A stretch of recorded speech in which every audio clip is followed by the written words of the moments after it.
I've listened to Currents by Tame Impala for less than a month. And I listened to it once yesterday. Welcome to Spin It.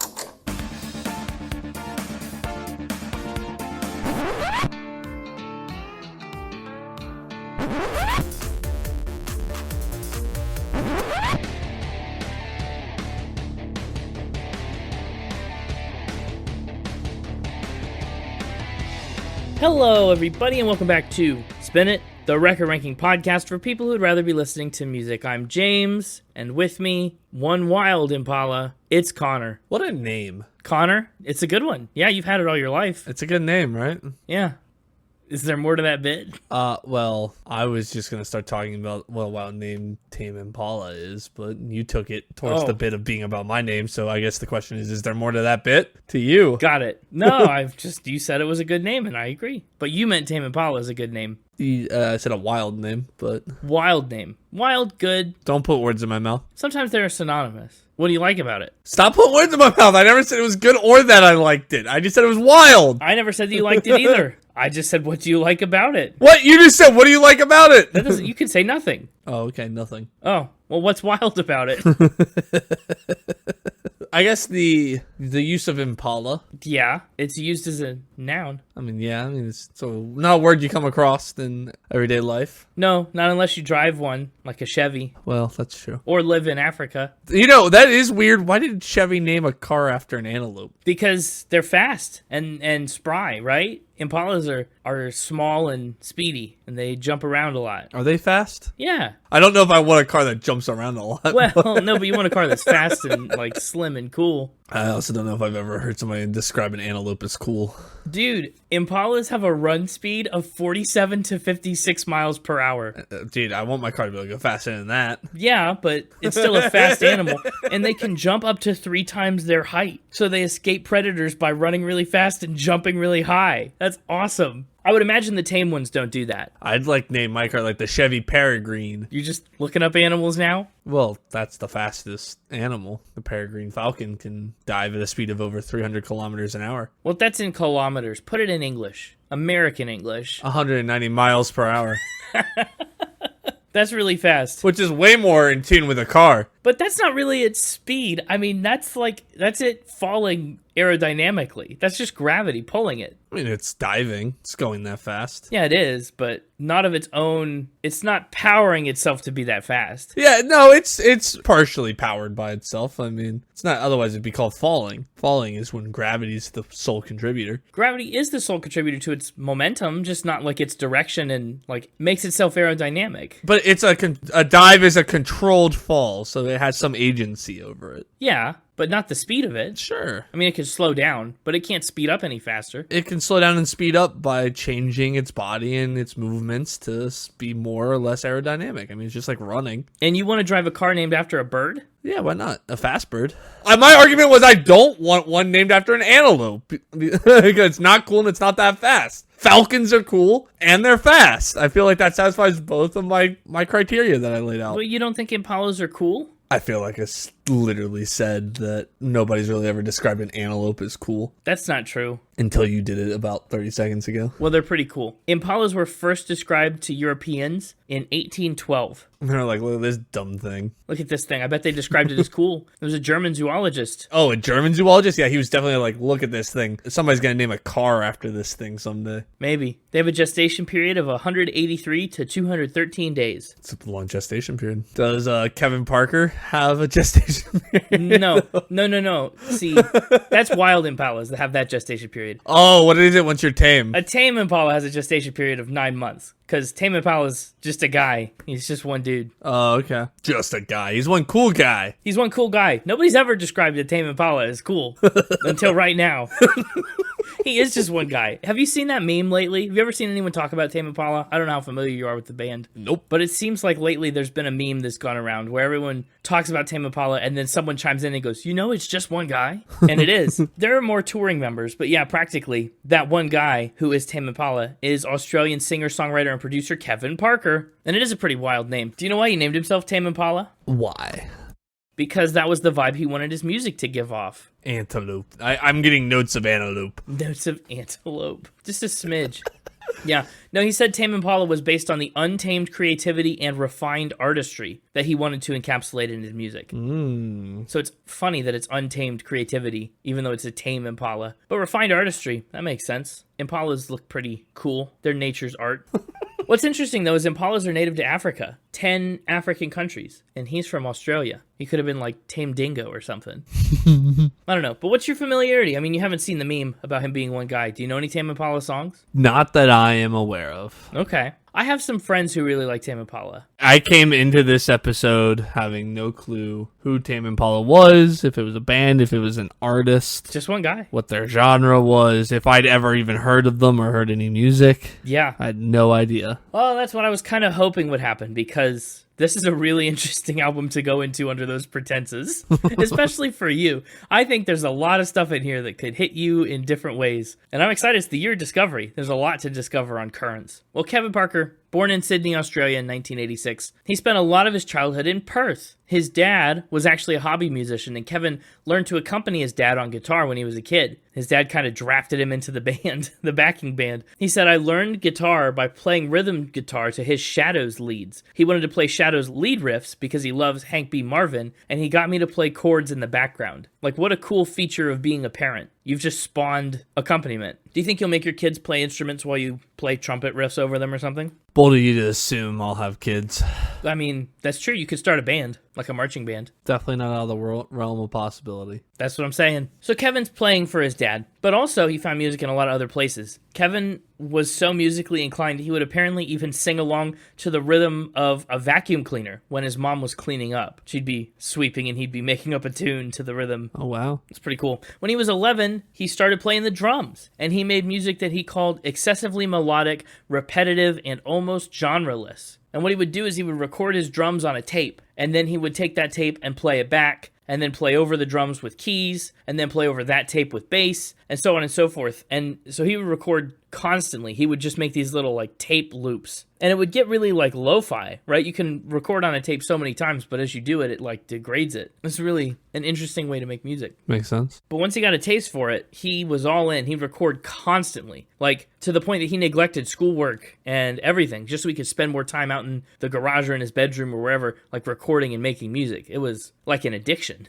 By 18, Kevin was all over the local pub scene playing music. But his father was like really wary of music as a career, right? His dad did music as a hobby, but he was no career musician. So he's like, you should maybe look for something more stable, right? Get the quote unquote real job, just in case like you decide to start doing music as a job and it quote ruined its magic.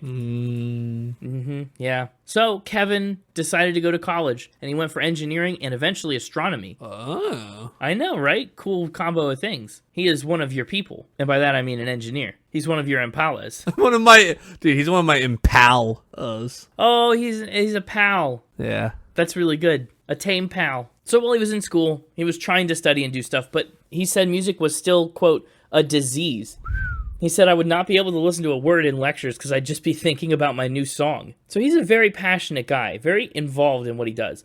In 2005, he started a band called the Dee Dee Dums with his friends Luke Epstein and Dominic Simper, and that band is what evolved into Tame Impala. His Tame Impala music, though, was like stuff that he had written and recorded alone, so the rest of the band's members, mostly over time, just became members for gigs and for tours. So if you see Tame Impala live, there's more to it than just him on a stage. But he writes and records all the music. Like what you listen to on a Tame Impala album is largely just the solo work of Kevin Parker. And that's pretty much been the structure of the band ever since the early days. The band signed with the indie label Modular Recordings in 2008 and put out a self-titled EP and then a proper album called Inner Speaker. That album came out in 2010, and before it was even released, he was already, as you could probably guess, well underway with his work on a second record. This guy is tireless, ambitious. Like, if he's an Impala that's safe from all the lions because he's at the front of the pack. And also he's tame, so he's probably already somebody's pet and like in a well-protected residential area. Or trapped in a zoo. Oh, he could be a zoo Impala. Yeah. Well, that's sad. He's probably got some cool enrichment activities, though. Yes. What do you think Impalas do for enrichment in zoos? I feel like we've had enough Impala talk this episode already. I'll be honest, I thought going into this that we would have more. Really? Okay, well, in that case, let's see here. Well, I just assumed. I don't know. Knowing you, Impala zoo enrichment. I can't find anything definitive. They stimulate foraging behavior by hiding, stacking, or hanging the feed. That's wonderful. I can't find anything legitimate, but on the Planet Zoo modding library fandom wiki, it says the Impala is enriched with a grab ball and an herb scent marker, and a large ball and a rubbing pillar, and a scratching tree Scots pine, and a scratching tree tamarind. Man, that's one rich Impala. Yeah. The real enrichment was the music he made along the way. Anyway, the second record that he made was called Lonerism. I almost considered... See, it's an interesting pick for the year of discovery for me to do Currents. I have listened to a Tame Impala album. I ranked it and scored it a long time ago. That wasn't the album I wanted to do for the podcast. I liked it, but I thought there was better out there. I was sure of it. So I wanted to come back to Tame Impala and do something different. I looked online, and opinions among Tame Impala fans are starkly divided. But one of the albums I thought about was Lonerism. Wow. Another one that I thought about was obviously this one, Currents. The Slow Rush is the one that I already knew and listened to. So, a lot of differing opinions, but Currents is where we ended up. But anyway, Lonerism, that one came out in 2012, and by that time, Tame Impala had earned J Awards, several ARIA Award nominations, and a Rolling Stone Award for Album of the Year. So he's already cooking by the time his first album is done with its cycle. Dude, what's he cooking? He's cooking up hits, I mean, Impalas are herbivores, right? Cooking grass? Well, we've talked about how the giraffe would make good salad. Good salads. I think you talked about how the giraffe would make bad salads because it would fall on you. No, I said it would make the best salad because it could toss it really high. Be great at tossing the salad. I don't know. I still don't know if that even makes sense. I feel like the Impala makes a mean... Cantaloupe. It makes a cantaloupe? Yeah, it serves it. It's an antelope with cantaloupe. Okay, I kind of like that direction because that's kind of where I was going. I was thinking like one of those like dessert fruit salad things where you take like all the different fruit and you put it together with like a cream cheese or whatever. Oh. On its horns? That'd be funny. Oh, that'd be good. Dude, shish kebabs could be good. I could be down for that. Or s'mores. Really anything you could put on the horns. Don't put s'mores on the horns because then it's got to keep its head near the fire.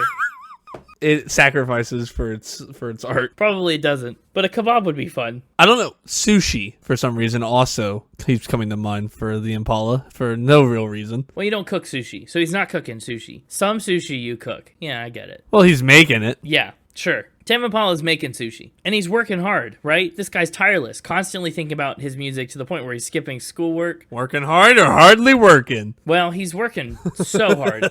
So hard. Skipping school, thinking about his music in class, like grinding. And then something unexpected happens. Tame Impala takes a break. We were on a break. Ah, that's a Friends joke. Guess who hasn't seen Friends? Oh, I know who hasn't seen Friends. I bet no Impala has ever seen Friends. Like the whole species.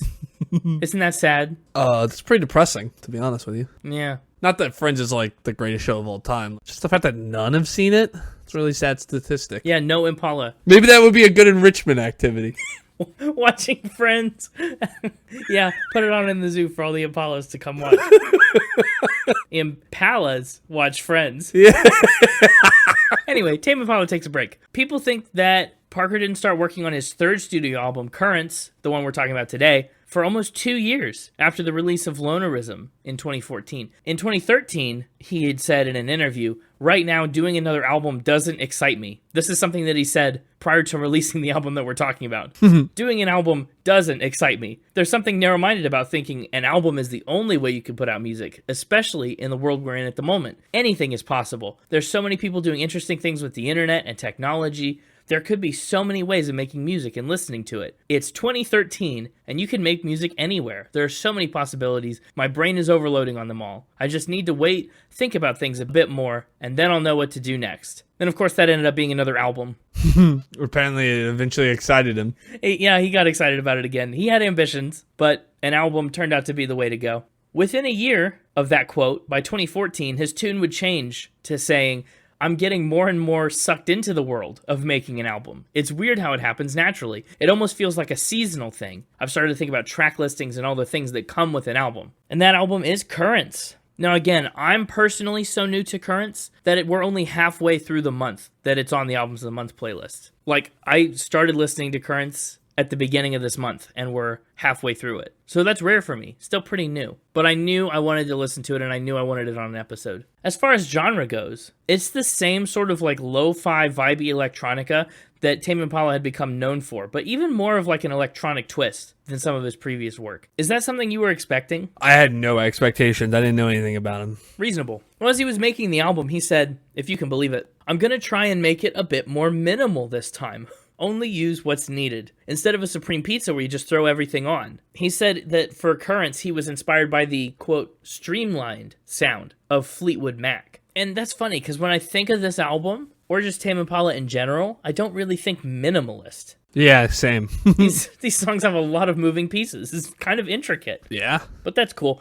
Currents also represents the first time that Parker did all the writing and all the mixing and all the recording and all the producing by himself with no other collaborators. He did a lot of it in his own home studio. He said that it was almost like an airplane cockpit, which had a ramshackle drum kit, a guitar covered in duct tape, and some battered vintage synths. So he locks himself in his cockpit for hours a day, weeks at a time, and he just works these long, relentless hours in order to, as he says, give the song what it deserves. And he said, it felt like this way the album is even more my heart and soul, my blood, sweat, and tears. Like, he put a lot of passion into Currents. But even still, even with all that work and effort and time, he was still very critical right up until its release. He was never really happy with it. He felt like there was still more work to be done, even after sometimes thousands of partial vocal takes, 2 months of delaying the album, and like so much work. It's hard to overstate how many man hours went into Currents. And it's just one guy.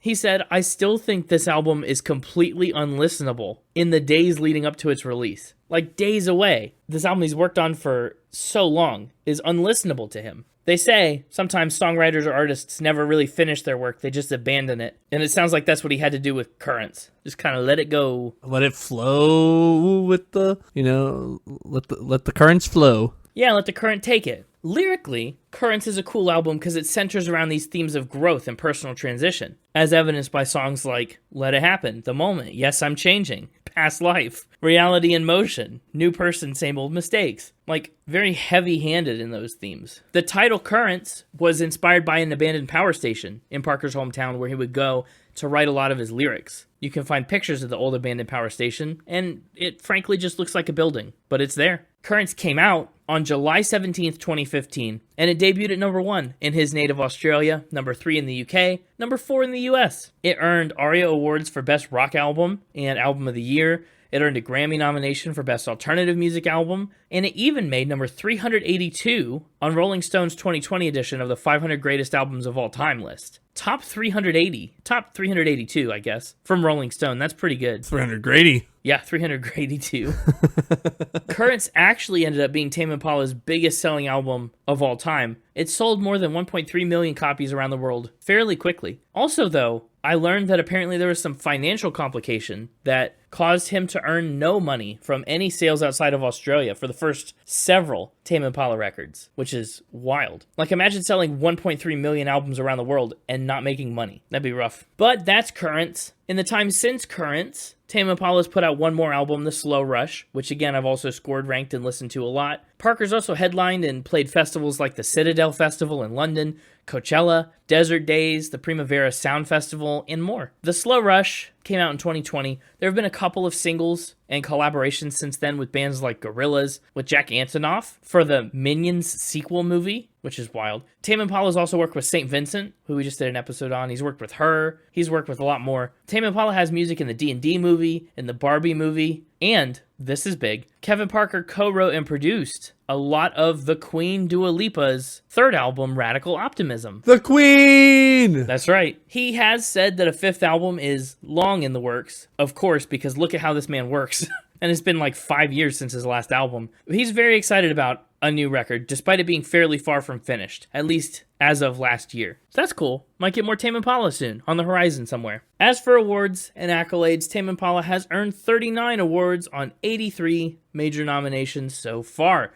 That includes several APRA Song of the Year wins and nominations, 13 ARIA Awards, a Brit Award for Best International Group, even though it's just one guy. He's earned one Best Dance or Electronic Recording Grammy for Never Ender, on 5 nominations. He's earned 2 J Awards on 4 nominations. Tame Impala's been nominated for 4 MTV Europe Music Awards and 1 VMA Award. They've got 3 NME Awards and a lot of WAMI Awards, which are local to West Australia. But it's like a lot. It's like I looked at the list and said, I don't want to count how many he's got, because it's that many.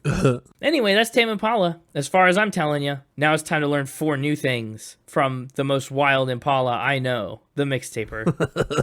Hey, it's me, the Mixtaper. Hello, Mixtaper. How are you doing this week? I'm feeling like a dastard Impala. Yeah, I was worried about that. An imfienda. You're not a friend. You're not a pal. You're a fiend. You're a foe. Whoa, I thought we were friends. Well, we're friends, but like for the sake of the game, we do have opposite objectives. I mean, we could have the same objective if you decide to make your objective to lose a factor spin. Well, why would I do that? I don't know. You're the one that was acting like it was tearing up our friendship to be on opposite sides of this game. Oh, I didn't say it was tearing up our friendship. I just said you're my enemy. You know what would really help? Because I also feel the strain on our friendship from this game. I almost need like an alter ego that I can become when we play this game, so I can separate myself in the game from myself in our friendship. Man, you know, that would really help. I don't know what I would call that alter ego. I have heard Connor's a good name. That would be a good name. Pretty wild. You know, I don't know if you really need that, though. I think you'll probably be okay just staying the Mixtaper. We do this all in good fun. Promise to be my friend? Yeah, I'll still be your friend. Will you give me enrichment activities? Yeah, Factor Spin kind of is your enrichment activity, I think. It's that in pumpkin spice lattes. Yeah, pretty much.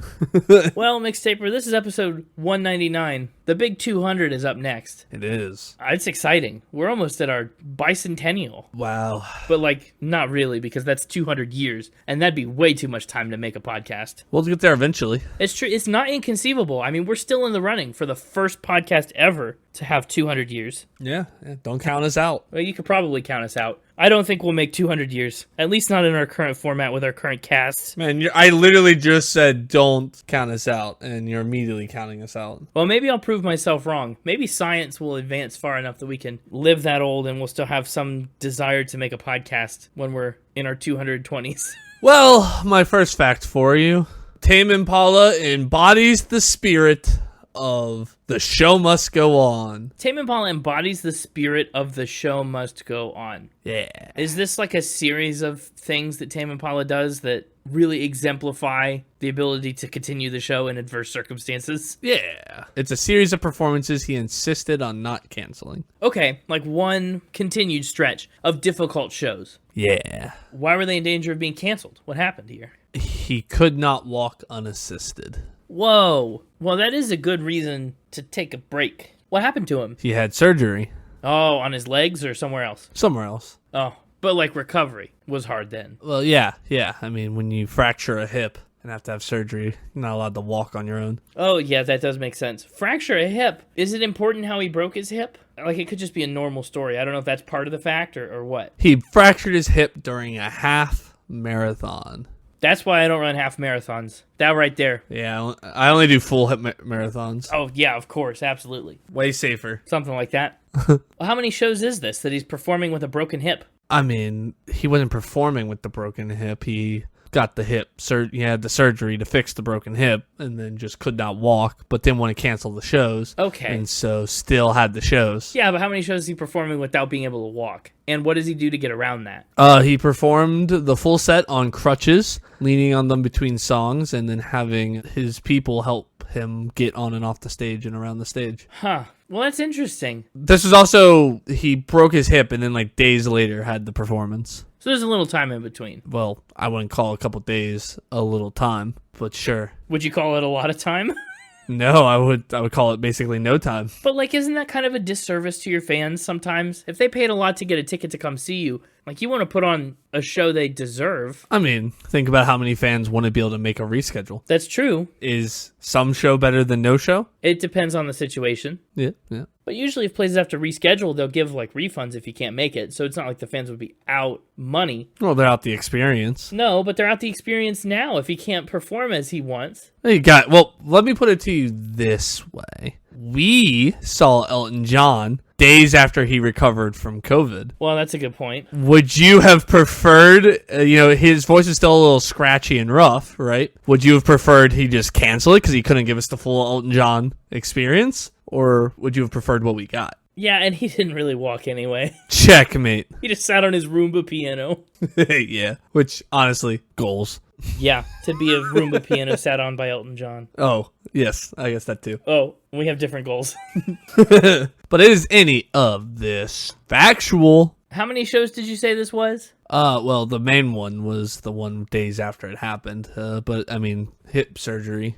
Let's see, hip surgery recovery time. You will be discharged from the hospital 4 to 7 days later and will continue physical therapy at home for 2 to 4 weeks. You will continue physical therapy for an additional 6 to 12 weeks. You'll get like 16 weeks. Like 4 or 5 months. Yeah, I don't think this is true. I think this is a spin. He thinks it's a spin. Yeah, I think it's cool. I don't know. That's a hard way to do a show. It seems interesting. Maybe he did break his hip. Maybe he did do a show. But I don't know about embodying the spirit of the show must go on like this. That's an interesting title for the way that this fact shaped out to be. Well, I can confirm he did do a show. No! I can confirm he did break his hip. Uh-oh.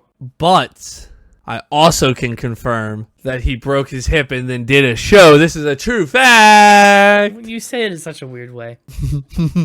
Yep, mainly just to mess with you. I know. I kind of thought it could be true, but I wasn't sure. And here's a real problem that I have now. Uh-huh. And it's been a problem that's existed for the last 60-some episodes, more than a year. Ever since the snail mail episode, anytime there's like an animal involved, I worry that you're just providing me facts and spins about the animal instead of the guy.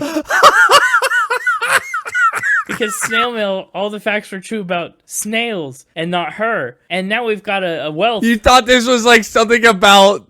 How would this have been about an animal? What? Well, because we talked about how they run at 50 miles an hour and they jump a lot, 3 times their height. Oh, and I said it was a half marathon? Well, okay. you talked about running and breaking your hip. Like maybe antelopes are prone to hip problems a lot because of the way they run and jump. And, like they still have to run and jump. They still have to perform or they're going to get eaten. The show must go on for an impala.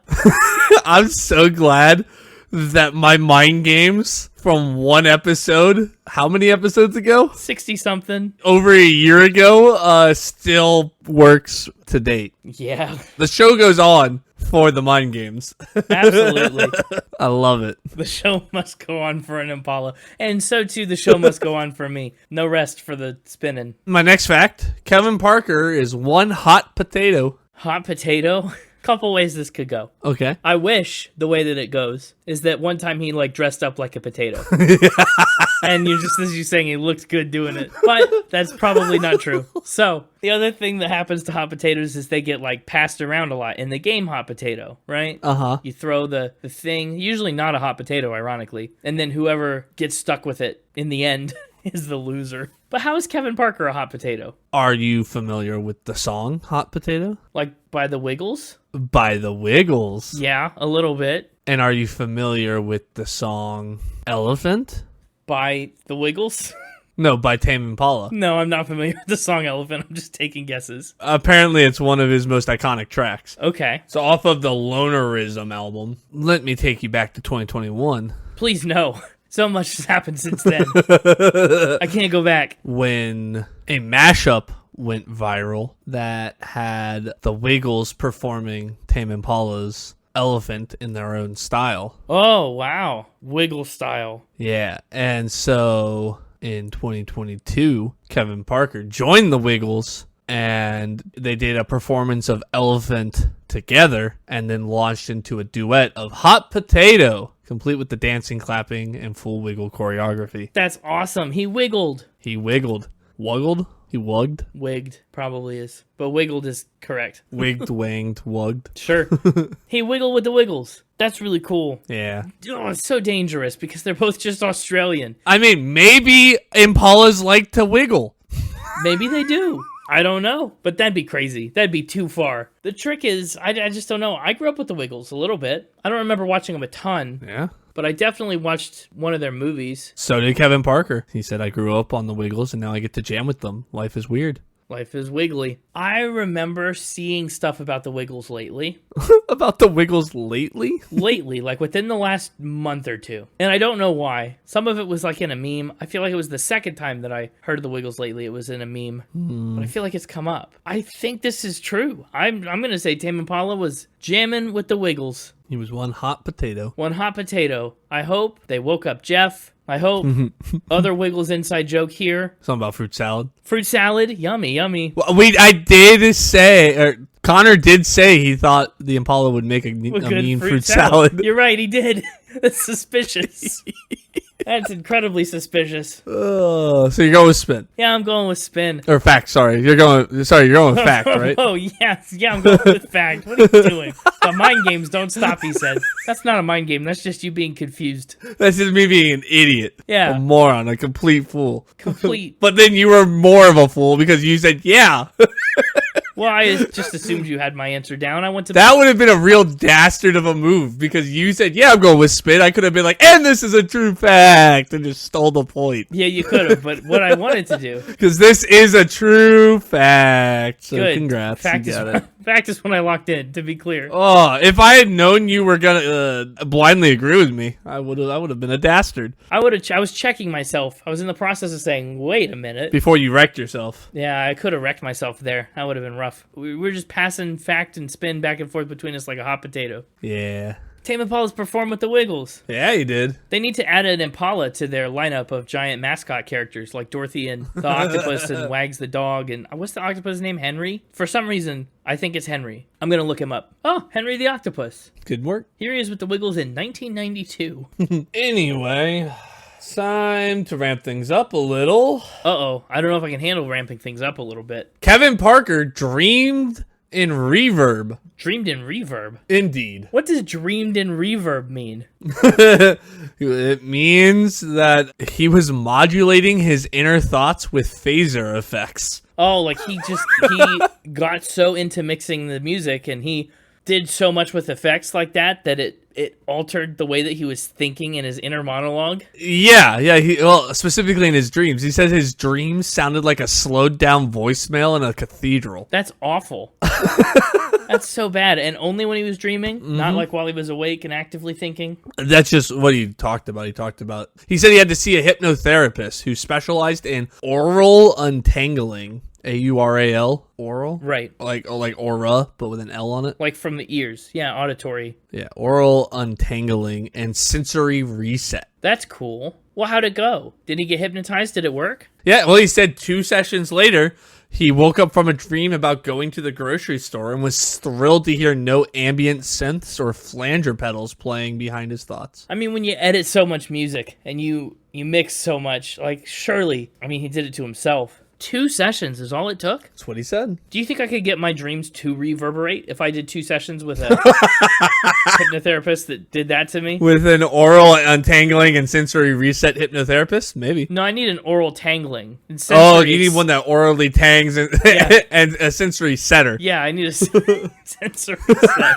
Aural tangling. Yeah. Yeah, I want to dream in Tame Impala songs. Yeah, I think this one is it's tempting to say fact because he uses so much reverb and stuff in his music, but to get it into your subconscious like that, in a way that you'd notice it and remember it, like I hardly even remember my dreams most nights. Well, that's probably you think. I don't remember mine either, but I know people who like give me full play-by-plays of their dreams on a daily basis. It's like, how are you even asleep? Like, It's exhausting to dream sometimes. yeah. But I don't think he dreams in reverb. I think this is probably a spin. Going with spin. Yeah, hypnotherapist is an interesting... Like, we haven't had any hypnotherapy facts yet. So it's a cool new twist to fact or spin, but I just don't know if it's true. He doesn't know if it's true. And he's correct. This is a spin. Oh, yeah, he only dreams in not reverb. Whatever that is. He don't need his sensories reset. No, his auras are untangled. He's orally untangled. Yeah, that's a cool concept, dreaming in reverb. I wonder if that does happen. I don't know. I can see it happening from time to time, but to get so into it that it's like stuck that way. I could see having a specific dream with like reverb effects in it because of how much you're doing it, right? Yeah, like on a given day. Yeah, but like everything's in reverb all the time whenever you dream. Probably not. No shot. I don't know about all that. But it's a cool concept. They should make a movie about that. Some guys just like everything's in reverb. Like imagine Inception, but every time they go into somebody's subconscious, It it's just in reverb. reverberates. Oh, awful. And the deeper they go, the more it reverbs. Mm-hmm. I bet he does dream music, though. I bet a lot of his dreams, with as hard as he works and as much focus as he does, wouldn't surprise me if they ended up being very musical, very Tame Impala song sounding. Our final new thing you're going to learn one way or another about Kevin Parker. Yeah. He helped catch a bandit. Catching a bandit. That's very interesting. Bandit is a very specific word. Well, it's just a fun word to use. It is. Okay, so he's catching a bandit, a thief, a robber. Yeah, a thief, an outlaw. In the Wild West, Australia. Yeah, Yes, it's where they send all the criminals. Impalas are known for catching criminals. Well, they could be. They're known to be great detectives. They might be, but also we don't know what this fact is yet. Maybe he caught a criminal by impaling them with the horns growing out of his upper head. Like, we just don't know. I said he helped. I didn't say he caught. I said he helped. You're right, he helped. Just to be clear. How did he help catch a bandit? Raising awareness. He raised bandit awareness. What's the crime that our alleged bandit has perpetuated? Animal napping. Animal napping? Not like sleeping, but like stealing. Like kidnapping, but for animals. Yeah. If you steal a baby goat, it's the same thing.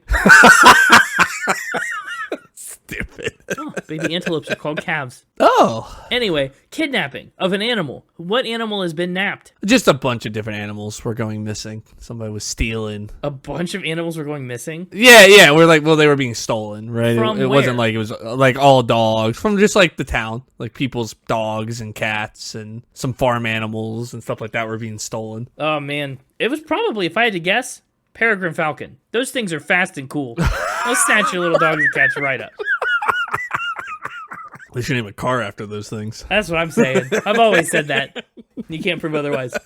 So who's stealing cats and dogs? Like, is it a person? A bandit? Yeah, it's a person who's just stealing them at the nighttime, in the night hours. In the wee hours of the morning. In the wee hours of the morning. So, yes. What is Tame Impala doing about this? Raising awareness? Who's not aware of this? And who's he bringing this information to that can do anything about it? Well, in 2023, this is when this is happening. Somebody gets kind of like a image of the bandit on one of their security cameras. Oh. And so they kind of have a loose sketch of him, I guess, or like blurry image of a suspect. And lo and behold, here comes Tame Impala into town to give a performance. Give a performance in Bandit Town. I don't know what the word I was looking for there, but give a performance is what I went with. Throw a performance. Sure, there you go. That's not it, but it's funny. To sling a performance. slinging a gig all over town. Okay, and so what's he do about it then? They've got an image. He's got a concert. So during the concert, on one of their big like screens, right, that they use throughout the concert, they put the image up, right? And he's like, hey, I know you guys have been dealing with all this here. If you see somebody that looks like this, I know just people have been stealing your dogs. Contact the authorities, yada, yada, yada. Just like general PSA that probably the like town, the city authorities were like, hey, can you like make a thing about this? Be super helpful. Probably something the city asked. It's a good opportunity, right? Yeah. But anyway, it works. It works. What? This is the nuts part. This is why it's worth talking about. It works. The thief is at the performance. No way. He apparently wanted to see Tame Impala perform. He wanted to get slung at. They put this thing up, right? And then the people in the car are like, wait, isn't it this guy? And, he basically gets arrested. Turns out it was him. Well, that's weird because the picture you said it was blurry and dark and obfuscated. Well, it's not like to the point that it's useless. Otherwise, they wouldn't show it, right? It's just, it's not like middle of the day clear. Like the guy's wearing a Tame Impala t-shirt in it. Listen, I don't have the photo. I don't know exactly how to his likeness it was, but apparently it was good enough for people to be like, wait, this guy that I'm standing next to at this Tame Impala concert looks a lot like that guy. Yeah. And turns out it was him. And so the police got him, and actually the lady who identified him, the city had like put up a reward for any information, right? Yeah. And so she got a $10,000 reward. Oh, wow. And Tame Impala matched it. What? So she actually walked away with 20 grand. Man, he's under no obligation to do that. He's just there. He helped catch him, right? He felt... I guess. He helped catch a bandit. You're telling me it's a quiet little town. Well, it's a city. I know I kept saying town, but... It's a quiet little city in Australia. Some hoon. So Some hoon is going around stealing everybody's cats and dogs. what a great reference. Thank you. Yes, some hoon stealing people's animals. And the police say, hey... I mean, not just cats and dogs. Farm animals, chickens, just... goats, kidnaps. Yeah. Yeah, kidnap. Yeah, goats, sure. And the police go to Tame Impala and they say, Mr. Tame Impala, someone's been stealing our animals. Can you tell people that this man's been stealing our animals? And he says, absolutely, I can do that. Let me take time out in the middle of my show, put his picture on my screen. Just so happens that person is there, recognized there. Yeah. From this brief screenshot up on the stage. Uh-huh. And he gets instantly taken into custody and busted. Well... Did people get their animals back? What was he doing with them? Why'd he do this? I don't have that information. I also don't... I mean, instantly. I mean, he was probably detained by the venue security, right? Probably. Would be my assumption there. Not like instantly like the cops weren't just like GTA mode swarm spawned in and like, you're under arrest. Get him. 5-star one. Get him. Look, to be honest, I bet I know why he was there. Go ahead. He was there for another animal heist. The biggest heist of his career. He was going to steal the Tame Impala. I bet he showed up and was really surprised when it was just one guy. Oh, he's like, where's the Impala? This is going to be the biggest heist of my career. This is it. This is the night of my life. And it's just some guy that narcs on you. This is the big one. This is the big score. This is my white whale. I'll be able to retire off of this. And then they just arrest him. I think this is a spin. Fantastic. But boy, it's really funny. It is awesome. Yeah, listen. I know it's a wild story, but that's, if it wasn't a wild story, it wouldn't be my final ramp. That's true. So you're going with spin? Yeah, I'm going with spin. Every time you have a fact like this, it's like from a TV show. Every time someone gets arrested or helps solve a crime, like Willie Nelson getting accused of murder, or the other week, I guess the James Brown one was real. Who else? Sabrina Carpenter was in the one. I don't know. Every time you have a fact about somebody, like Sting being accused of murder in Only Murders in the Building, like it's just from a show. So this has the same energy as something that is just like a scripted event from something else. I don't know if it's true. I think it's a spin. Gotcha. Okay. It could be about a poacher. Honestly, animal napping, impalas are not endangered, but poaching is a big deal. I did not even consider the idea of an animal napper wanting to nab the Tame Impala. That's a really funny joke, and I wish I was smart enough to come up with that when I made this spin. This is a spin. Congrats. Ooh, thank you. Oh, that's great. That's exciting. Helped catch a bandit. A hoon. Kevin Parker helped catch a hoon. That would have been a real funny title. He's a hoon hunter. He's a hoon hunter. For a bonus point, for a Mixtaper buck, haven't given out many of those lately. I think I only have one ever. Yeah. Well, that's because they're rare. Makes them more valuable. You have 1 of 1 right now. You might get 2 of 2. Wow. Can you name what movie this is loosely the plot of? And I do mean loosely. Wow. Yeah, is this a movie that I'm likely to have seen? No clue with you and your movie history. It's an animated movie. I will tell you that much. Animated movie where animals go missing. And they catch a bandit and get a bunch of money for it. Yeah, that's a good question. And they catch him via music. So that part, the tie-in with the concert. Sure. So, I mean, I've not seen it, but Animal Bandit is making me think Rango, right? Okay. Like with the chameleon. There's also like The Secret Life of Pets. Don't they, something happens to them? I don't know. Get caught with music. The similarities is the old lady who gets the money, the fact that there's a bandit stealing animals. That's pretty specific. The fact that they catch him via music, and that's really it. I mean, it feels like it could almost be like Alvin and the Chipmunks, like they lure someone there with music to catch the animal napper, Ian kind of kidnaps the chipmunks. And I know you like Alvin and the Chipmunks, but I don't think that's it. It was the last Disney traditionally animated film released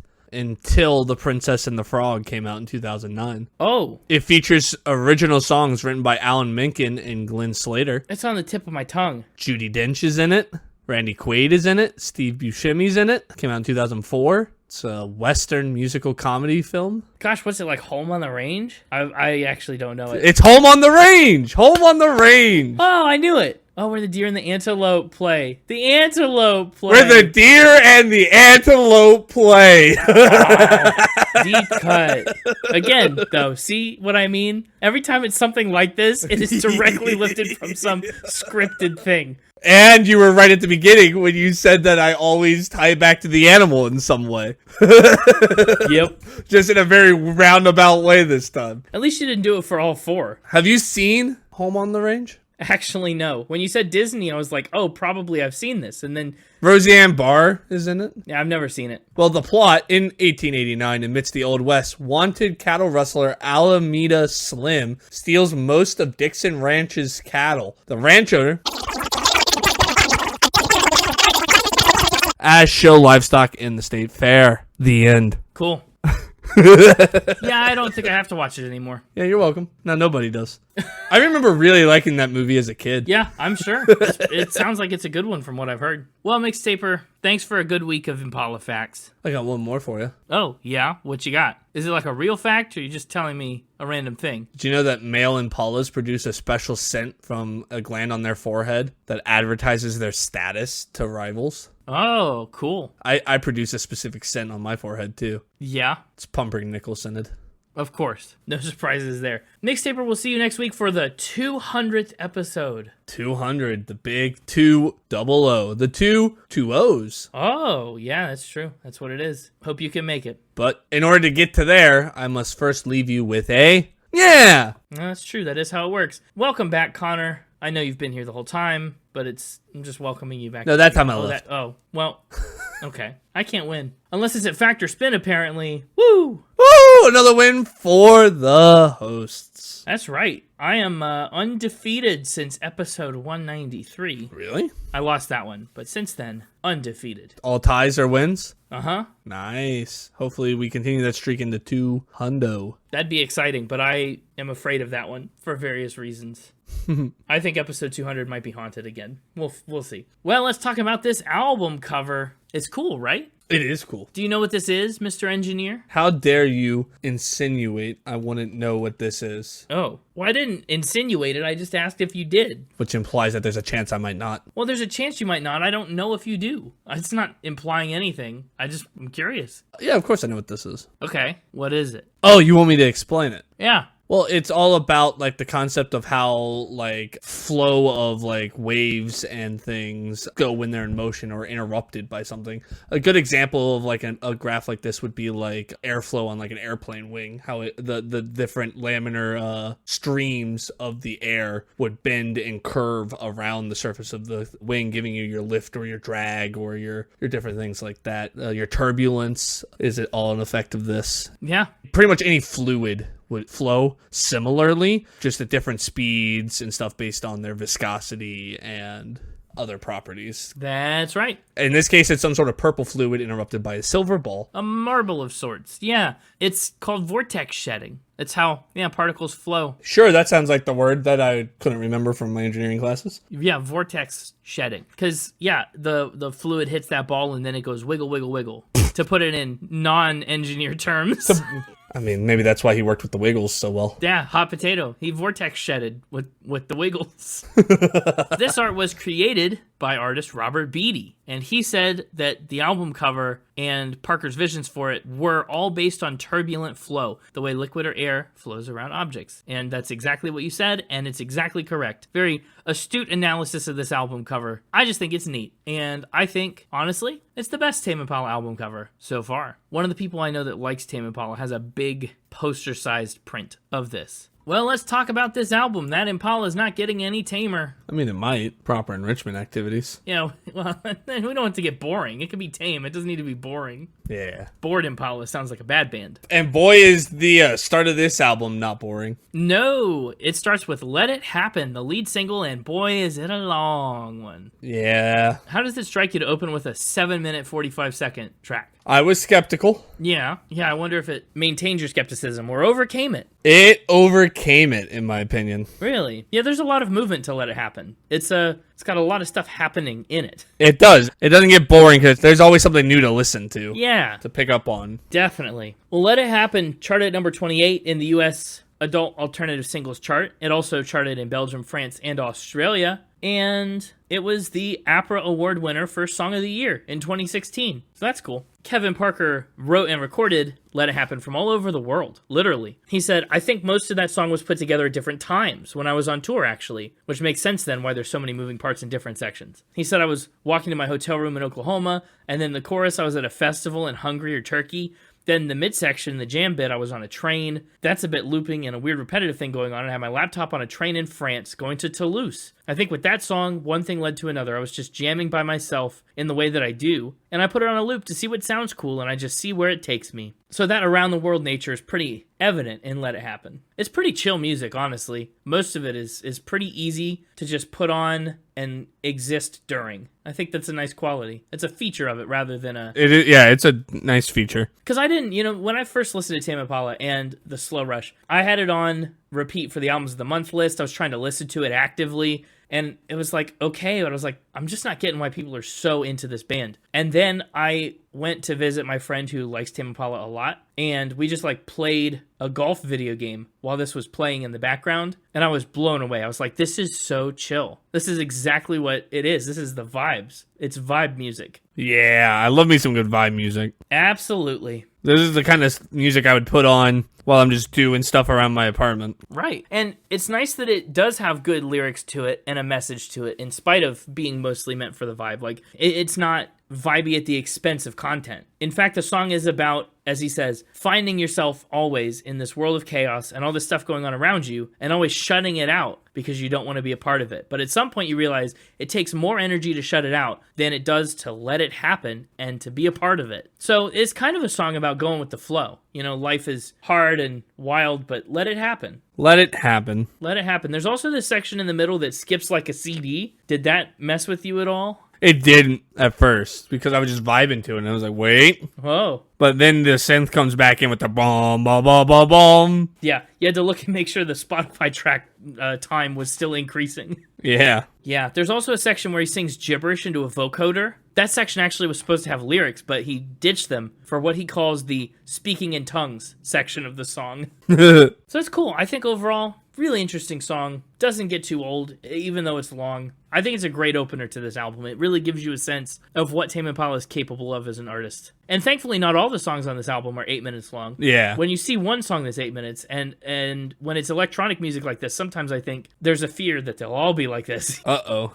Yeah, It's a little indulgent. But thankfully that doesn't happen, and most of the tracks are shorter, especially songs like Nangs, track 2. Yeah, I mean, we get the longest one out of the way. We do. The first and the last song are the longest ones, so, it's kind of bookends. Yeah, it's a nice way to structure it, I think. Nangs is the Australian word for nitrous oxide. I was gonna ask what Nang was. Yeah, it's nitrous oxide, like the speed boosty thing they put in cars. It's also laughing gas, and it's also a drug. Yeah. Think like Whippets, right? That's Nangs. Yeah. Nangs is always over before I realize it. Like I'm just starting to get into it, and then the song changes. And I'm like, did I even listen to the second track? Because before I know it, I'm listening to the chorus of the moment, and I was like, did that happen? But yeah, it always does. But is there something more than that? It's just a chill little groove for a minute and a half. It's very low key. I guess Let It Happen is not very minimal, but when he talks about only adding what the song needs and not going Supreme Pizza on it, Nangs feels like a song that's not Supreme Pizza. It's a little more minimal. It does, and then it fades out, and then you let the Nangs happen, and now you're in the moment. In the moment. The moment. Bum, bum. Man, the start of the moment reminds me a lot of Everybody Wants to Rule the World. Just that back and forth chord progression. Yes. Great song. The moment is also really intriguing. I like the drums. I like, just the way that he structures it. The melody, his voice is really interesting because he really leans into this falsetto, high up register. He puts a lot of echo and reverb on it. He doesn't dream in it, but boy, he sure sings in it. As for what Kevin says about The Moment, he says, "The Moment is the song that I most closely associate with the old Coogee power station." Coogee is the name of it, by the way. Not to be confused with James Brown's Poogie, Bougie Poogie, the poodle with the noodle. It's a bougie Coogee. This is Bougie Coogee, the old decrepit power station in Australia. He said, "There are parts of that song that when I listen now, I'm right back there. The synth guitar breakdown was directly inspired by standing at its base looking up at it. So when you hear The Moment, think of abandoned power stations." Noted. And I can hear it in the crisp synth that happens. That feels very twangy. It feels very like electricity sparking from Sparking. Yeah. poorly maintained generators, and I don't know. Yeah, the whole nine. Just like that. I like that chorus. It's getting closer. It is a good chorus. It's got kind of a nice sing-songy tone to it. I really enjoy The Moment. I like that it's more of a traditional song structure than the short little nangs or the big drawn-out suite of Let It Happen. It's kind of a more standard feel for what the album's going to feel like. And then Ballad Guy, we kind of get a really interesting electronic kind of ballad here with Yes, I'm Changing. There's like constant sound in Yes, I'm Changing. And actually through most of this album, there's not a lot of breaks in the instrumental. Yeah, there's not a lot of breaks at all in the album. No. And that's interesting. I think it's good at keeping you in universe. You never really dip too far away from this cushy little, like, feather pillow of a world that you're just immersed in. Yes, I'm Changing. It's about a breakup that Kevin went through. And as he wrote the lyrics to Yes, I'm Changing, he was, like, so dissociated that he said it was like someone else made the song. I had no memory of imagining it. That's pretty wild. I really like Yes, I'm Changing. If I'm putting this album on just in the background, I think 4 tracks in is the perfect spot to hit Yes, I'm Changing. Something slow, something deep. Yeah. And again, still very minimalist, like Nangs. The Moment was more maximalist again, but Yes, I'm Changing is pretty chill. I still just can't over the fact Nang sounds like it should be like a snack or like a dessert of some sort or like a beverage. Oh. Like, I want to pop in a couple Nangs and... Hey, make sure you get a bag of Nangs to go with the movie, you know? Yeah, but instead it's a drug. You want to, yeah, well, I guess this one still works then. You always want to hang out and get some Nangs? Right. Australia has some interesting words for things. We've already learned. Hey, you want to go to Nangs and party? Like it's a place. All the hoons are on Nangs. Got some Nang and hoons out doofing. Doofing nangy hoons. Doofing hoons doing Nangs. Well, Yes, I'm Changing. I think it's a beautiful breakup song. It gets a little bit slow by the end of it, because it is still fairly long at 4.5 minutes. But it's not so bad. Sure. It's a little more on the repetitive side, which is funny, given that some of the songs actually skip like a CD. But, you know, it's not so bad. Eventually is even longer, though, and it doesn't feel it. So he has ways around it. Eventually is a cool song. It was released as a single alongside Currents, along with like the album announcement. And its radio single version was the 3rd single overall. It went gold in Australia in 2020 and eventually is platinum in the US. Eventually almost sounds like a rock song. It does. The bum bum bum is very present. That's what I remember most about Eventually. That very heavy bass bum bum bum. Yeah, it's kind of another instrumental toy in his tool belt to play around with. This one is another one that came to him on the move, much like Let It Happen. He said, all I know about the genesis of that song, talking about Eventually, is I was on the back of a scooter. I think I was in Perth and my friend was driving the scooter and I was on the back. I don't know why, but I started singing it in my head. The song is about knowing that you're about to damage someone almost irreparably, and the only consolation you get is the distant hope that they'll be all right eventually, because you know they aren't going to be now or soon. He said, all I remember is I was on the back of a scooter and the wind was rushing through me.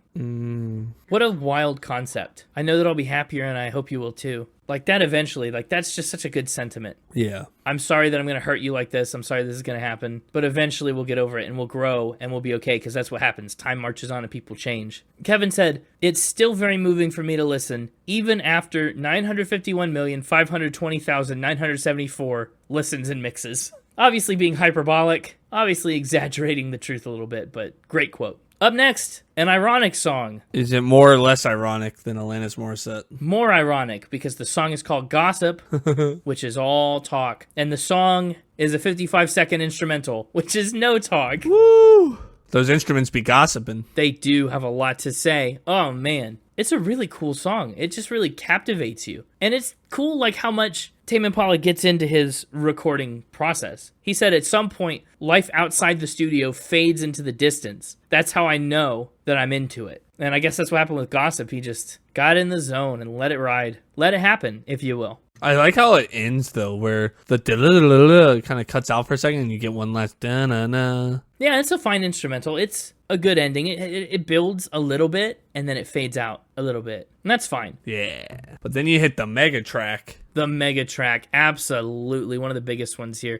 Fourth and final single, The Less I Know The Better. It went to number 35 on the US Hot Rock Songs chart and number 66 in Australia, a rare instance where it did better over here than over there. It is 4 times platinum in the US and 10 times platinum in Australia. Mind you, those metrics are different. In the US, it's 1 million copies in Australia. In Australia, it needs to sell 70,000 Oh, wow. copies for platinum. It's very different. So 700,000 to get 10 times platinum in Australia. But that does still make it one of Australia's highest certified singles ever. How do we feel about the opening lyrics? Opening lyrics. Someone said they left together. I ran out the door to get her. She was holding hands with Trevor. Not the greatest feeling ever.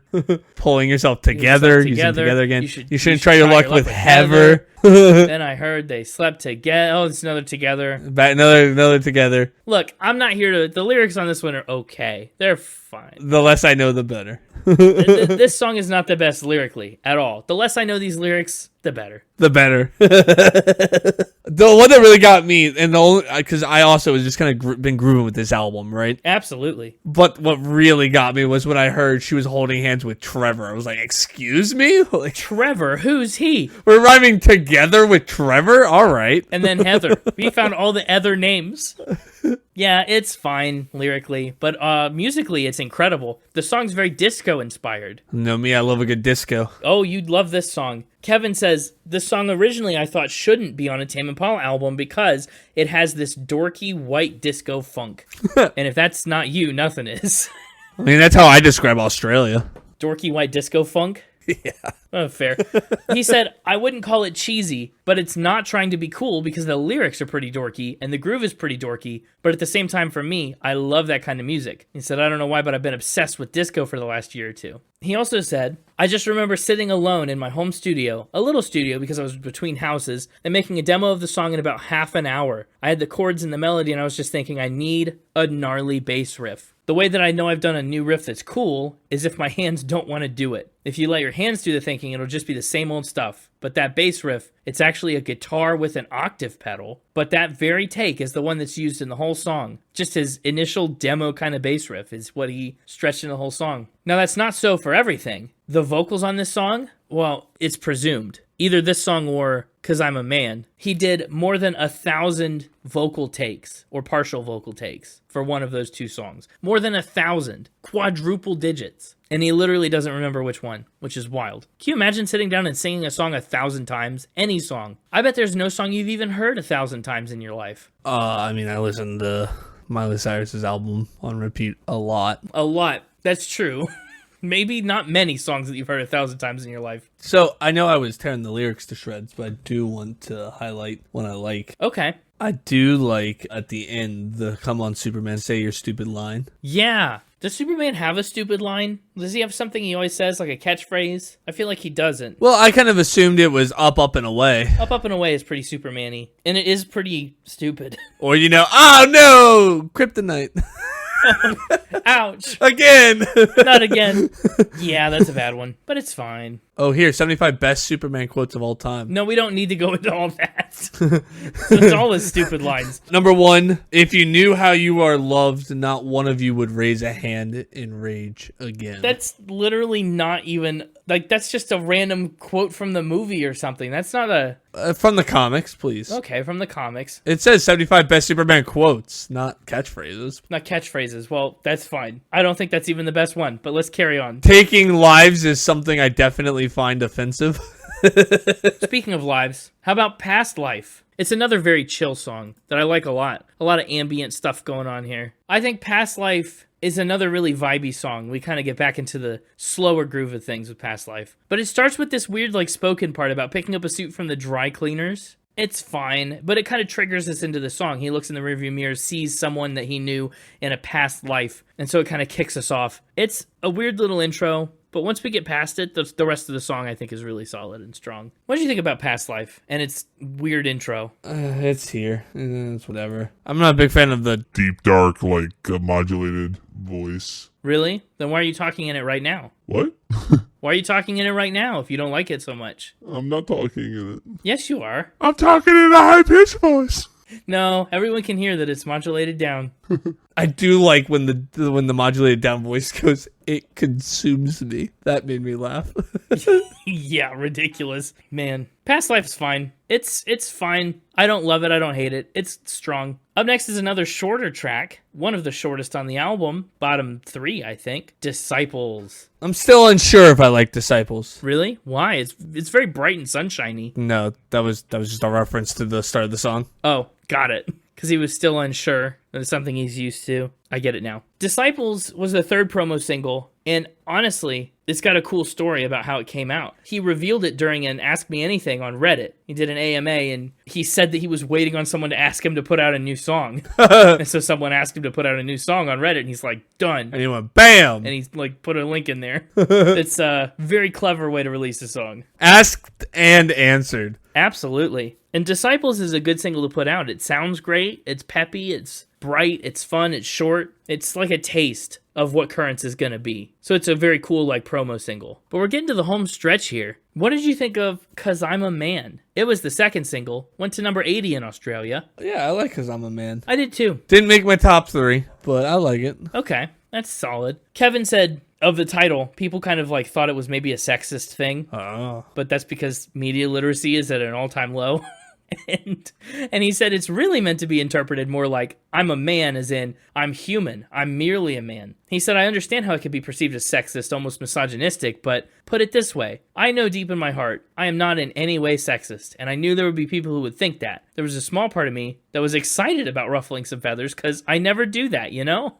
I'm not that kind of person. So this is his little cheeky feather rustling in like such a soft way. This song has a really easy verse, but the chorus is where 'Cause I'm a Man gets good. I do like the chorus a lot. It's kind of got a nice build into it. Yeah, it's got a nice build into it, and then one of the rare uses of silence for a second, and that little brief pause before it hits the chorus. Yeah, it's good. I like that instrumental that comes in behind his voice, the do-do-do-do, 'cause I'm a man. It's great. Yeah. I think another one of my favorite songs in this album is Reality in Motion. It comes into the game late, but it's cool. Reality in Motion reminds me a lot of the album cover. Like, to look at it and to see things in motion, waving so much. Like, this song just has that same kind of vibe as that vortex shedding. And this song just feels like saturated a lot. The reverb and the stuff, like everything sounds pretty great. And what's funny is the Spotify plays kind of disagree with me. Reality in Motion ends up being one of the least popular songs on the album. Bottom 3? But actually, it's maybe one of my favorites. Any thoughts on Reality in Motion? Not particularly. Nothing I haven't already said. I mean, it's kind of a filler track. We have 'Cause I'm a Man, which is interesting and, you know, ruffles some feathers. And you got Love/Paranoia, which we'll get to in a second. That's a really interesting one to talk about. But Reality in Motion, Yeah, it's kind of just here. that's a reasonable assessment. Love/Paranoia is the penultimate track here. It's a cool song. It's another one that's got that disco-y vibe to it at the start when it comes in. I like the rhythms of Love and Paranoia. Uh-huh. Because some of the lyrics, like, don't match the beats of the melody lines that he puts them in. This song really has a strange structure to match the melody. And it's kind of cool. It doesn't really rhyme. You know, it's not really, like, written in verse or meter a ton. It's just a really curious kind of song. And it's about, yeah, the differences between love and paranoia. Do you love someone? Like, are you getting paranoid about the relationship? All that sort of thing. It's fine. And then the album closes, like we said at the top, with its second longest track, New Person, Same Old Mistakes. This is a cool song. It kind of reminds me of like some of Kendrick Lamar's new stuff, which you've never heard. Okay. But I like the vibe of New Person, Same Old Mistakes. No, but it's an interesting comparison. It is, isn't it? It's from GNX. Maybe I'd like Kendrick Lamar's new stuff. Oh, you sure would. Boy, I'd love to talk about that. Well, you pick all the episodes, so. I've got ideas for upcoming year 5. We'll see about it. But New Person, Same Old Mistakes, I mean, this whole album has been about change and how time marches on and how we grow and evolve. And this is kind of a song that acknowledges I'm a new person, but I still make some of the same choices that I've been making. Like, have I changed? It's kind of a hard reality to sit in at the end of this album. Does this one get long? At 6 minutes? It's pretty up there. No, not for me. New Connor, same old thoughts. Hey, exactly. I just like the back and forth of the vocals. You know, the one vocalist prominent sings, I'm a brand new person, and then this kind of voice in the back of your head sings the same old mistakes. It's kind of like what the Beatles do on We Can Work It Out, where one voice sings We Can Work It Out, and the other voice sings Life is Short and there's no time to fuss and fight. Like, that dichotomy between voices and sentiments is really cool between the call and response here. The only other cool tidbit I have about New Person, Same Old Mistakes is that Donald Glover, who we talked about on episode 80, so long ago, 110 episodes ago, he used New Person, Same Old Mistakes to promote his show Atlanta. Ah, that's cool. Distant spin cycle, Ty. Yeah. But anyway, that's what I've got. Let's talk about Final Spin. Let's do it. For me, I think I finally figured out Tame Impala. You finally tamed the Impala? I tamed the Impala, my white whale, the beast. I can retire on this. I tamed the Impala, and I figured out how to listen to this. I figured out its point, and it's to be a vibe. It's to be chill music. I want to go back and re-listen to the Slow Rush now that I've figured that out, because I feel like I did it all wrong. Okay. As for the music, I'm giving it an 82. It's fine, but the point of this album lies a lot in the instruments and production, which we'll get to. Like, the music is okay. There's some okay choruses. For the most part, everything is very suspended and floaty, and there's not a lot of, like, strong melody moments to ground you in this album. It's currents. You flow with it, right? So I'm giving the music an 82. Lyrics, I'm also giving an 82. I like that he tries to tackle these ambitious themes of growth and change and time, and the fact that it happens so often in so many different ways throughout these songs makes this album feel really cohesive, but then sometimes he rhymes forever and Trevor and together and forever and whenever. So, like, sometimes the lyrics just don't matter. I'm giving the lyrics an 82 as well. Instruments and production, though, I'm giving a 90. This man put,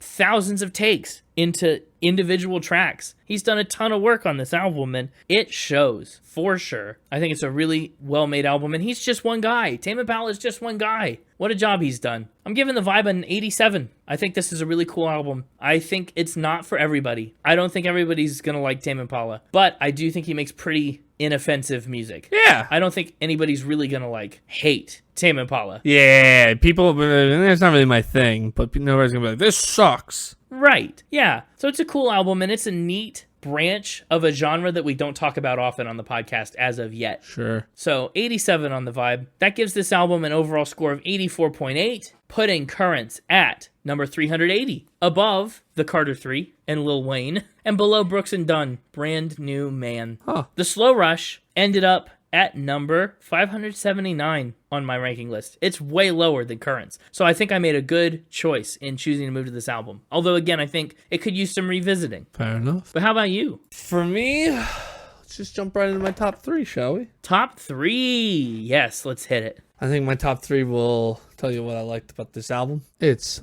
Let It Happen, honorable mention to Yes, I'm Changing, Ooh. The Less I Know, the Better, and New Person, Same Old Mistakes. What's that tell you about what I liked about this album? Well, what that tells me is, say your top 3 again. Let It Happen, Yeah. Yes, I'm Changing, honorable mention, Yeah. The Less I Know, the Better, and New Person, Same Old Mistakes. That means you liked, a lot of the longer songs, for sure. Did like a lot of the longer songs. Backwards from what I kind of thought you'd do. I liked a lot of the longer songs. I liked a lot of the songs that had those stronger rhythms and beats to them that you can kind of get lost in. Yeah. And I liked the stuff that was a little hypnotic in nature in terms of, again, like there was several times I kind of zoned out listening to this. Yeah. It's not one you can actively listen to, like you said, right? No, it's going to bore you to tears. Yeah, it's not an active listening album. And I liked that about it. I kind of thought you might, but I also thought you'd be actively listening to it, and that would be harder for you. Yeah, I figured that lesson out pretty quickly and was able to... You course corrected. Most of my notes are just general feelings about each of the songs. Nothing too specific, right? That's true. Which maybe makes for a boring podcast episode, but it sure made for a happy Connor in the moment. Hey, you know what they say? Happy Connor, happy Lawner. I hate that. I know you do. That's why I said it. This album is gonna get 8 enrichment activities out of 10. Ooh. 8, I was not sure whether this album would go high or low for you. I didn't think it would land in the middle. I could have seen you really going, this is so repetitive and loopy and much. It's my kind of loopy and much. Exactly. So 8 enrichment activities. Yeah. That's a strong placement, actually. I like that a lot. Where in your 8s does it go? No animal depression on my watch. In my zoo. No, not in this zoo, darn it. No animal napping. It's actually getting a decently high 8. It's going to go right above the Black Crows. Shake your moneymaker. What about Cody Fry? It's below Cody Fry and above the Black Crows? Yeah, it's going right above the Black Crows. Okay, I'm just checking. Gotta have those 8 enrichment activities for those 8 Dalmatians. You know what? I think that might be the first time you've ever put 2 albums back to back. Like, we've done back-to-back episodes and they've scored next to each other for you. First time for everything. I guess so. What do you think about playlist picks? I mean, I'm still in the middle of my albums of the month listening for this album. I, frankly, haven't made up my mind about what I'd want on the playlist yet. And here we are at picking time. Yeah, I mean, I want The Less I Know, The Better on there. It's a fun one to groove to. As somebody who mainly listens to this playlist either while working around the apartment or while on a long road trip. Oh, yeah. Both of those settings are great for The Less I Know, The Better. That's very true. I think they're also great settings for the moment. I'm down for that opening. Yeah, it's either the moment or let it happen. And I just like the way that the moment kind of is. Sure, I like it. Go with the moment. That's great. Cool. Well, that's going to do it for episode 199. That's going to do it for the hundreds. For the hundreds. We've just finished all episodes in the 100s. That's crazy. Nuts. That's nutlets. I can't believe next week we're going to dive right into 200. Wow. No, we might not dive right in. I might stick a toe in first. Okay. Dip a toe into the 200s. Just to get acclimated to the temp of the 200s. The temp's going to be, we're coming in hot. I'll tell you that much. It's a hot tub. It's a hot tub. Yeah. It's a hot tub of a 200. We're going from the 100s pool to the 200s hot tub. We're going from the currents into the hot tub of the 200s. Wow. Yeah, buddy. Well, stick around for that. You won't want to miss it. It'll be a blast. It's happening next week, wherever you get your podcasts. And you can find more info about everything on our socials at SpinItPodOfficial on Instagram and at SpinItPod on X, www.spinitpod.com in any web browser of your choice. Tell a friend who could use a good oral untangling about the podcast. Yeah, that's very good. Tell someone you know that needs a good hypnotism. It needs a good sensory reset. Yeah. Maybe this podcast will do it. Maybe it will. It's resetting something. But yeah, make sure to like, rate, subscribe, do all the fun things, follow so you don't miss any episodes. We'll see you next week. And for the 200th time, because I'm counting the test episode when I say it here, but this is like a test run for the real episode 200. You know what to do. Keep spinning. I wonder if the writing department will ever come up with something better. At this point, I've lost all hope. Yeah, I mean, they're hard at work. Yeah. Putting our Spin It tax dollars to use. They really are hard at work. So much harder at work than we realize. The Mixtaper wants to know if you would have believed a spin about him adopting a antelope. He would adopt an animal program. If Tame Impala adopted an antelope? Yeah. Maybe. I could have been convinced. If you they sell those bracelets where you can track an animal, like a lion or a turtle or something. I would totally believe that he, in that sense, maybe adopted an antelope. Maybe. Yeah. If it was presented right. That was kind of the way he was going with it. He had, the name for the antelope was going to be Zoner. Zoner? Yeah. Why? That's just a funny name. I guess it is. And that it was one that was actually living on a sanctuary in Western Australia. And he went and met it and has a photo of it wearing sunglasses. It's literally, that's a reskinned Ema the Emu. Yeah, kind of, yeah. Maybe I wouldn't have believed it. But also, the Mixtaper expected you to believe that. So, I don't know. Yeah. Thankfully, I won Factor Spin and we never have to know how that would have played out. The less we know, the better.